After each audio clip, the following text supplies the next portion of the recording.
And that's how I look at hip hop, dance, and the cultures.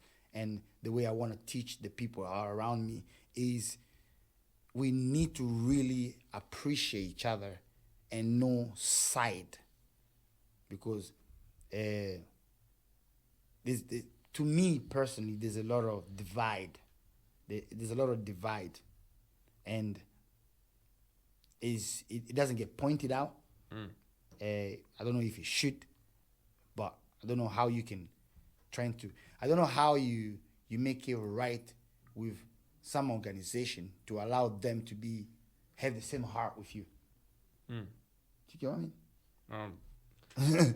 An organization is already a business. Yeah. So how do you make them have the same heart as you? How do you make them go, come on, man, let's love each other. Give me some of your students to my class because I'm great too.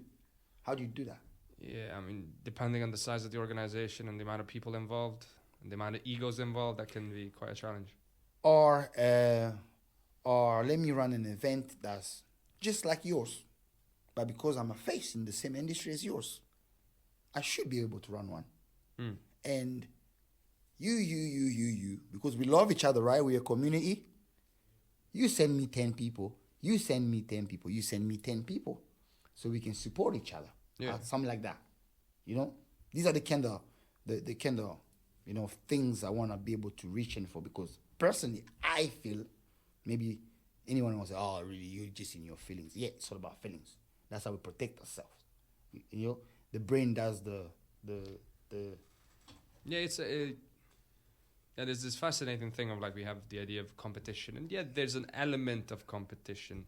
Too much competition. Yeah, but like there's a reality to competition, but at the same time, I feel like that leads to like closing down and in it for myself and everybody else. I don't care about you. I'm gonna do it for myself. But like, I'm just thinking about it. Imagine the crossover between Coca-Cola and Pepsi. Mm-hmm. That's something that's never. I mean, I'm not aware of it. If it's happened, I'm sorry, but I didn't know about it. Like, imagine if they came out with one thing that they did together. Obviously, they take cheap shots at each other because they. I swear, I have a feeling that Coca-Cola and Pepsi's done something like that before. Have they? Like a half Coke, half Pepsi type of thing. No, not even that. Just like something where they're not like competing. Is Pepsi not owned by Coca-Cola? No, as far as I know, they're separate entities. Okay. Interesting. I mean, because every time you see the ads and the jokes, it's always like they're trying to one-up each other. And you're sure it's funny and whatever. I'll give you an example. See, you, Silas, you contacted me. You say, Rudy, I want to interview you on a podcast. Brilliant. I have a story to tell. And I feel like I'm quite an active citizen of the community with what I do in terms of what I do. But I know many people, I'm not going to call them friends. I know many people that I'm close to like this, or when I see them, I can hug or high five or congratulate, or I've experienced through them, or I've learned something through them, or that I represent, which when I look at them, I see them the same way I see in my heart. That will find a conflict of interest if I was to work with them with something. Conflict of interest, which like, oh, don't want to share with you. Yeah. Yeah? Well, with you putting me here, content for yourself, but at the same time, we're doing something great right now.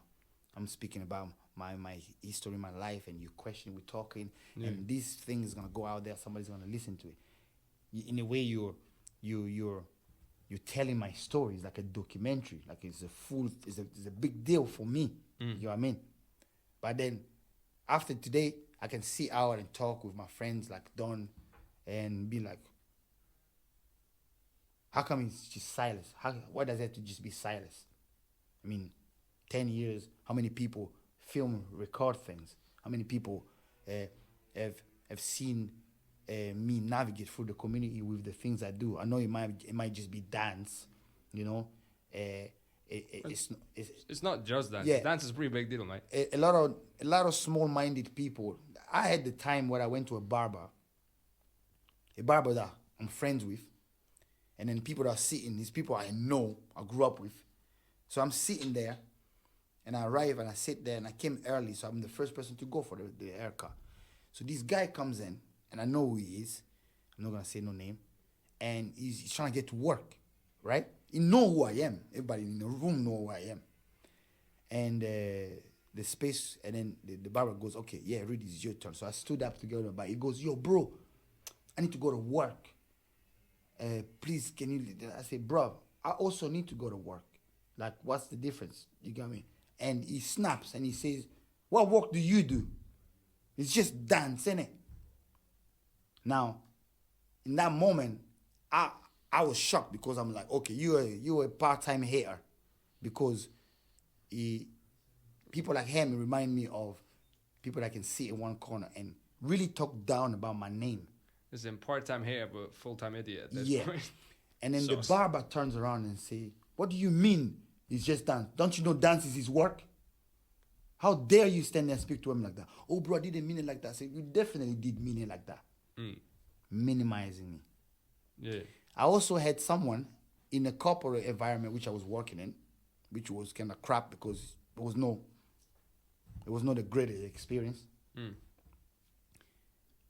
He got given power over me after being in the place that I was working in for almost 5 months. He came through and he presented himself a certain way, and he got given power over me. And because I'm kind of the creative type of things, I'm not always doing, I don't know what they were looking for, because they didn't really provide anything to do. And then I had now him breathing down my neck. I had 5 months of silence, doing what I was doing, planning this, planning that, creating opportunity, this, that. Now I have this guy on my neck going, have you done this? Have you done this? Oh, I'm your manager now. Then you put him my manager. I'm a manager now. We got to do this. We got to do that. I'm like, okay, cool. But what is it that you're trying to manage me on? And then one day, he lashes out. He say, bro, you got to do what you're told. This is not the streets. Now, words can cut like knives. Yeah. But the streets made me. And there's no way I'm going to walk into a meeting for somebody to speak to me like, if we're in the office, you should speak to me different than we're in the streets. But then, that also felt like a part-time hating, because now you have power over me. You feel like you're trying to school me on something. So you use the fact that I'm a street dancer to try to tell me I don't know any better. You just know street dance. Because I can guarantee you, there's a lot of people I know, my friends, no friends, I won't call them friends because they're not friends, that I spend time with, or that I know, or that know of me, or that know of my family, that will sit and say, yeah, that's street dancer. Yeah, that's street dancer. And then you see them trying to drop their kids for free classes, or you see them trying to stand next to you because your presence is appreciated in some places, or trying to get favors. And they never once set me here to ask me one interview. Do you get what I mean? Yeah, it's quite funny. People get attached to certain lifestyles as a means of status, and then they look at your lifestyle and be like, they have that reaction.